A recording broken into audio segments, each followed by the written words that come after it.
63 ساڵ بە سەر شۆڕشی چواردەی تەموزی ساڵی 1950 تێپەڕ دەبێت کە بەهۆی ئەو شۆڕشەوە سیستەمی فەرمانڕەوەی عێراق لە پاشایەتیەوە بۆ کۆماری گۆڕا. بیرەوەری چواردەی تەموزی 1950 بۆ عێراقیەکان بیرەوەریەکی جیاوازە، چونکە لەو ڕێکەوتە بەدواوە سەردەمی کۆماری لە عێراقدا دەست پێ دەکا و تیایدا حکم و دەسەڵاتی کودەتا و سەربازی دەبنە بنەمای دەوڵەتداری. عەبدولکەریم قاسم ئەو فەرماندە سەربازی کە ئاڵای شۆڕشەکەی چواردەی تەموزی بەرز کردەوە دواتر بوو بە کەسی یەکەمی عێراق تا ئەو کاتەی لە 8 شوباتی 1963 لەلایەن هاوڕێ بەعسیەکانی بە سەرکردایەتی عەبدولسەلام عارف کوژرا.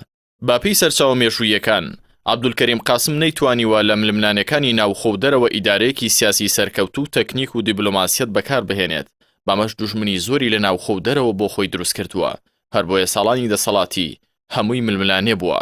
بەگوێری سەرچاوە مێژوویەکان 39 جار هەوڵی کودەتا دژی سیستەمەکەی عەبدولکەریم قاسم دراوە. هاوکات جەمال عەبدولناسر سەرۆکۆماری میسر زۆر دژی عەبدولکەریم قاسم بوو، باشکرا و نهێنی هاوکاری و یارمەتیدەر بوو بۆ لەناوبردنی. عەبدولکەریم قاسم بەهۆی نزیکی لە خەڵکەوە زۆر متمانەی بە میلەت هەبوو، کەمترین پاسەوانی هەبوو، هەر بۆیە کاتێک کە کودەتای ساڵی 1963 دژی ڕوویدا ژمارێکی زۆر خەڵک چوونە لای لە وەزارەتی بەرگری و داوای چەکیان کرد بۆ بەرەنگاربوونەوەی کودەتاچیەکان، بەڵام قاسم ئەو بیرۆکەی ڕەت کردەوە و دواتر بە مەرجی پاراستنی ڕەوانەی بۆ دەرەوەی وڵات خۆی ڕادەست کرد، بەڵام بە شێوەیەکی زۆر تراژیدی لە بارگەی ڕادیۆ و تەلەڤیزۆن گول لە باران کرا و تەرمەکەی لە تەلەڤیزۆنی عێراقیەوە نیشاندرا تاوەکو ئێستاش کەس نازانێت تەرمی قاسم لەکوێیە، ئەویش لەبەر ئەوەی بەعسیەکان دوای کوشتنی و ناشتنی گۆڕەکان تێکدا و ڕووفاتەکەیان بۆ شوێنێکی نادیار گواستەوە. شۆڕشی سەربازی چواردەی تەموزی 1950 کۆمەڵێک دەستکەوتی بۆ کورد تێدا فەراهەم کرا، چونکە بەر لە گۆڕینی سیستەمی حکم لە پاشایەتیەوە بۆ کۆماری کورد لە مافانە بێبەشکرا بوو.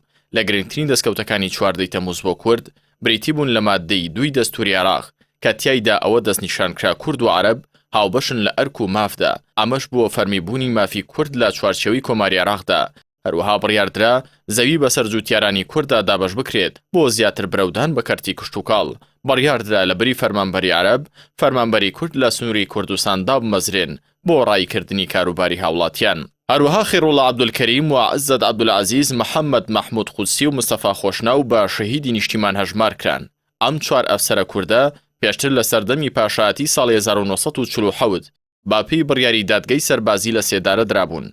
بە لێبوردنێکی گشتیش کە زۆر زیندانی کراوی گرتەوە، هەریەکە لە شێخ ئەحمەد بارزانی و شێخ عەبدولەتیفی کوڕی شێخ مەحموود ئازادکران، هەر بەهۆی بڕیاری لێبوردنی گشتی بۆ دوورخراوانی وڵات مەلا مستەفای بارزانی لە یەکێتی سۆڤیەتەوە بۆ عێراق گەڕایەوە.